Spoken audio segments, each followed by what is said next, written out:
Hi everyone, welcome back. In this video, let me teach you how to identify whether the given sentence is active or passive. Some of my students and many of my viewers requested me to upload a video in this regard.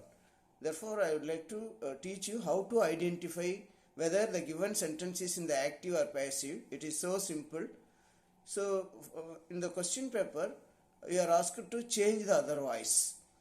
One particular voice is given, that is, it may be either active or passive. First of all, we have to identify whether the sentence is in the active or passive. In order to identify that, we should know the basic rules of the passive voice. If it is a passive voice, you can find subject plus be verb plus V3. So subject, you will know about it. The doer of the action is called subject, and after that you will find be verb, that is am, is, are, was, were, will be or shall be.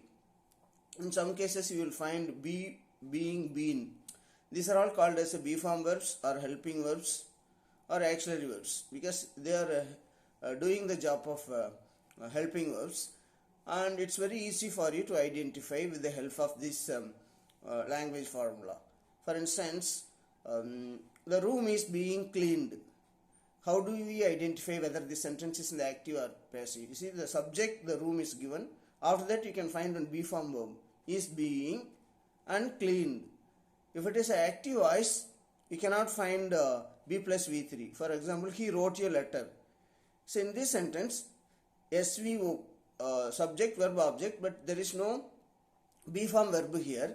Therefore, it cannot be called passive voice. So in order to identify whether the sentence is active or passive, you have to apply this formula, that is B plus V3. If there is no B plus V3, we can conclude that it is a active voice. If you find B plus V3, it is a passive voice. In the transformation of sentences, the students are asked to change the other voice. The voice, particular voice is not given. In the question paper, you are not asked to change into active or passive. You are asked to simply change the other voice, and for which we need to identify whether the given sentence is active or passive. Then only you can change into other voice. This is very important.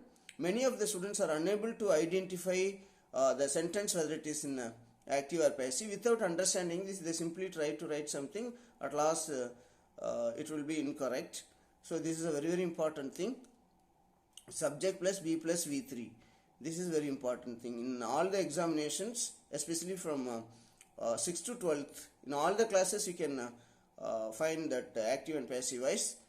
And we should learn that structures. For all the passive voice sentences, we have structures. For active also we have structures. We need to learn the structures. After being identified the particular voice, then you can easily change into the other voice by using the formulas. So this is a very important thing, and we can call it as structures instead of being called formula. It is called structures. The structures only can help us to identify the sentence whether it is active or passive. I am sure that it is going to be very useful for you to identify whether it is active or passive. Thank you so much for watching my video. Let's meet in the next video. Thank you.